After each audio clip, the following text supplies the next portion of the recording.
Biggest thing that we want to see from Shedeur is just continued growth. I think he grew a lot from start 1 to start 7.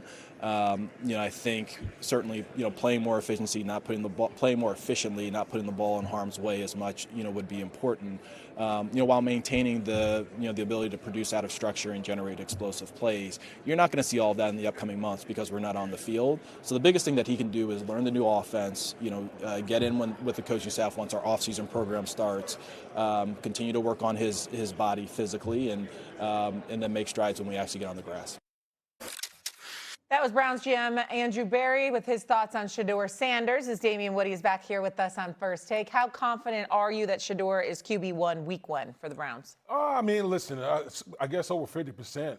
Right now you're talking about between him and Deshaun Watson. Hell, Deshaun Watson hasn't been relevant since 2020. The only thing that's keeping Deshaun Watson on that team is his contract. And so when you talk about those two, I would have to lean towards Shedeur Sanders. But listen, I think the biggest thing with the Cleveland Browns situation, all starting 5 of their offensive line are free agents. They literally have no starting offensive line right now, as we speak of. That is a bleak situation if you're the Cleveland Browns, regardless of who plays the quarterback position right now. 100%, and I don't like that GM. The Monken thing was a disaster. They should have promoted Schwartz. Steve said that earlier today. He's 1,000% right. I wouldn't trust him. He would bother me. If I'm a Brown fan, I don't got a lot of faith that he's the answer. But you're right. I don't care if they bring back Bernie Kosar and he got delivered. They don't have any offense. No. They got no receivers. The running back got hurt at the end of the year. Yep. Their offensive line's a mess. The tight end's good. But they have no offense, so they can bring. They don't. I don't think Shedeur long term is your answer. But if you're asking me, week 1 on September 12th, where they're starting quarterback, where else are they going? So it'll probably be him. Yep. I say. Well, the problem that I have with it is that last part that Doggy said. Where else are you going? Because I understand that quarterbacks don't grow on trees, and you got to go out there and find them, and I get that part. And I'm rooting for Shedeur Sanders. His daddy's like a brother to me. We're very tight. I love him to death. And I'm rooting for his son, Shedeur. But we got to keep it a buck and call it like we see it. Right now, 16.7 points per game in the 7 starts that he had. 29th out of 32 teams. 59% completions. 26th among 30 qualifiers. 7 interceptions. Worst in the NFL interception percentage-wise. 73 passer rating. 29th among 30 qualifiers. 36% success rate, 29th among 30 qualifiers.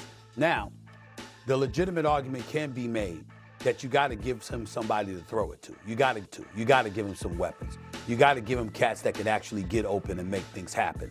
So that definitely does need to be said. If you ain't giving a quarterback weapons around him, what the hell are they supposed to do?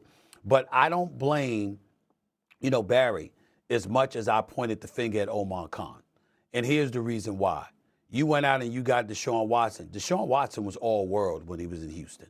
We were talking about this brother, and they were throwing out comparisons potentially. He was like second tier. He was like a level right under Patrick Mahomes. We were talking about him in the same breath. We were talking about Josh Allen and other guys. Remember that.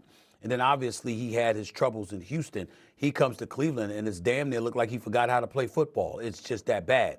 And you signed him to $230 million guaranteed, which reset the market and caused all kind of trepidation throughout the National Football League because of what other teams are going to be looking to do, et cetera, et cetera. The point that I'm trying to make is that you're Cleveland. That's an ownership move with Haslam. You went all in. With Khan, I can look directly at him and not point the finger at Steelers ownership.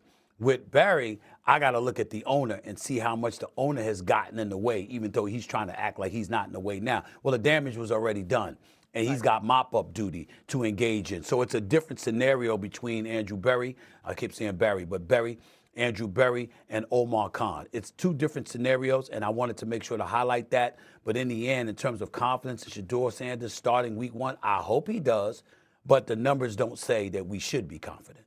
I just don't know how you could even evaluate the quarterback's talent in Cleveland right now. What did he make 7 starts last year? As we've talked about extensively, their offensive line is in question. He doesn't have a lot of help. Dylan Gabriel, my goodness. They didn't even, the GM didn't even mention Dylan Gabriel, a guy who they drafted ahead of Shedeur. Exactly. The whole thing, it's how do you even evaluate what they have going on there? It's a disaster. One other important thing to bring up, just looking at my notes here, under pressure, a league high 51% of his dropbacks. So he was out there running for his life more than half the time. And in that span, he only completed 42% of his passes. 2 touchdowns, 6 interceptions, and 23 sacks under pressure. That is Shedeur Sanders. So again, that speaks to offensive line, but it primarily speaks to cats not getting open and him holding on to the ball because he's waiting for somebody to show some kind of daylight so he could have an excuse to throw the damn football. All of those things play a role, which is why it's so difficult to analyze Shedeur Sanders. You got to look at what he's working with. You just can't get around that. I think Steve made a good point. Haslam's a major problem in Cleveland. Yeah. That owner, he has not won. The Watson trade, he is a major issue. Pittsburgh's got good ownership. Cleveland does not. Keep that in mind. Yeah, and so he's been pressured and sacked, all that, and yet they have 5 offensive linemen that are all free agents. Mess. Let's move out west. Max Crosby continues to be mentioned in trade rumors. However, Raiders general manager John Spytek says that he still expects the star DN to suit up for Vegas this upcoming season. Should the Raiders keep Max Crosby? I've heard he's been spotted at O'Hare Airport. He's been rumored linked to a lot of different teams, but should he stay in Vegas, D-Wood? I would trade him. And I love Max Crosby as a player. He's the exact type of player you want in your organization. But I've always said Max Crosby and the Raiders are on 2 different timelines. It is more important to build around your quarterback and making sure that he doesn't walk into a situation where you hurt him and put him out there than having Max Crosby on your team. I think you can go out there and get assets to help a young quarterback. Who we know it's going to be Fernando Mendoza. Get the assets, build around the quarterback, and Max Crosby go on. It doesn't turn out like Miles Sanders with the Cleveland Browns. I understand your point there, Damian. I get it. Get some offensive linemen. I understand that. But they got 5 or 6 really good players on that team. The running back's good. Bowers is going to be good. The left tackle, Miller, when he comes back, is good. And Crosby's good.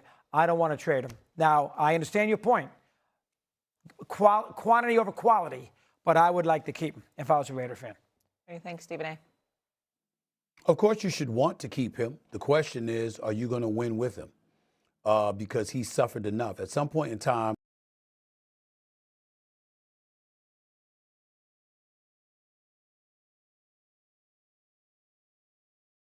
let's show a little empathy to the players. My God, look at what he's been subjected to. And he's a stud. He can ball. And this is somebody that we want to see in a postseason situation, in some big-time situations. And we're not going to get to see that for the foreseeable future with him as a Las Vegas Raider because they simply don't have it right now. Now, maybe Kubiak is the right man for the job. Mendoza is the right quarterback behind center. That changed things around. We get that part. But Max Crosby has been a Raider his entire career. And for the most part, they've stunk. And so when you look at it from that standpoint, it does get a point in time after 7 years in the National Football League, you should want to find yourself in a better situation. I know he's trying to come across as somebody who's fiercely and incredibly loyal to the organization. I get that part, but in the end, they haven't been loyal to him because they haven't put a winning situation around him. Now, Tom Brady is there, so everything changes now because I know that brother's a winner, and somehow, some way, he's going to find a way to correct things. I totally believe in him. But that doesn't mean it's not going to take time.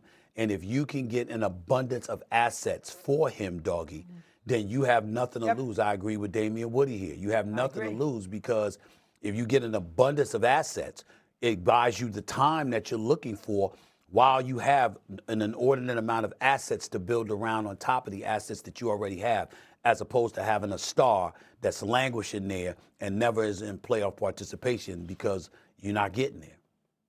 You agree? I'd keep him, but I know what you guys are saying. It's a tricky one. Yeah, it's hard. He loves the Raiders. He's been with the Raiders forever. He's a tattoo of the Raiders.